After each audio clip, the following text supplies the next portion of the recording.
4 a.m. First Fruits. We're on Job 29. This is a chapter by chapter study where I wake up at 4 a.m., study God's word, and share whatever gets plopped into my mind with you guys. In Job 29, I saw some really good dating advice. This is basically Proverbs 31 woman for men, a Job 29 man. Job is still claiming innocence and he is remembering his golden past. Verse 2, if only I could be as in months gone by, in the days when God watched over me, when his lamp shone above my head and I walked through darkness by his light. I would be as I was in the days of my youth, when God's friendship rested on my tent, when the Almighty was still with me and my children were around me, when my feet were bathed in curds and the rock poured out streams of oil for me. Job's memory of his past is soaked in grief. His whole life could catastrophically changed in the first 2 chapters. And he's remembering God's presence. That seems to be the heart of Job's misery, is God's presence seems far off. He doesn't feel like God is watching him anymore. 7, when I went out to the city gate and took my seat in the town square, the young men saw me and withdrew, while older men stood to their feet. City officials stopped talking and covered their mouths with their hands. The noblemen's voices were hushed and their tongues stuck to the roof of their mouth. When they heard me, they blessed me, and when they saw me, they spoke well of me. Job was respected by all generations, and this didn't come from intimidation. He had a moral gravity.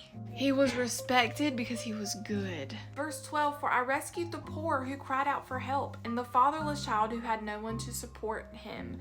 The blessed me, and I made the widow's heart rejoice. I clothed myself in righteousness, and it enveloped me. My just decisions were like a robe and a turban. I was eyes to the blind and feet to the lame. I was a father to the needy, and I examined the case of a stranger. I shattered the fangs of the unjust and snatched the prey from his teeth.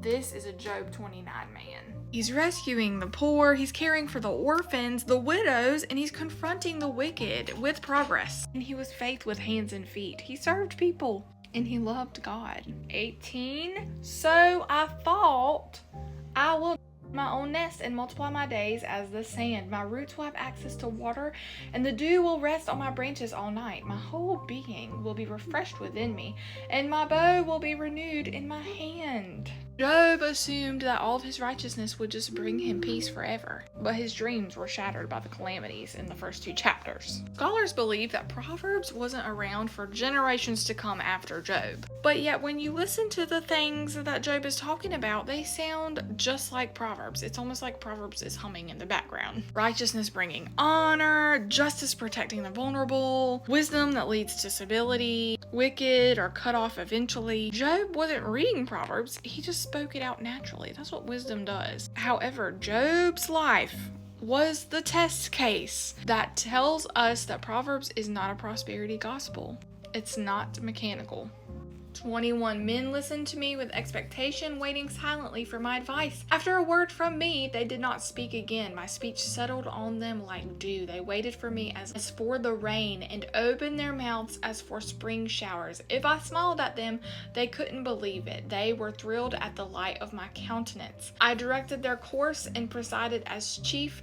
I lived as a king among his troops, like one who comforts those who mourn. He was highly respected, and people listened to him because he gave wise advice. This makes me even more excited about God's response. Thank you for watching this 4 a.m. and I'll see you in the next 4 a.m. when we cover Job chapter 30.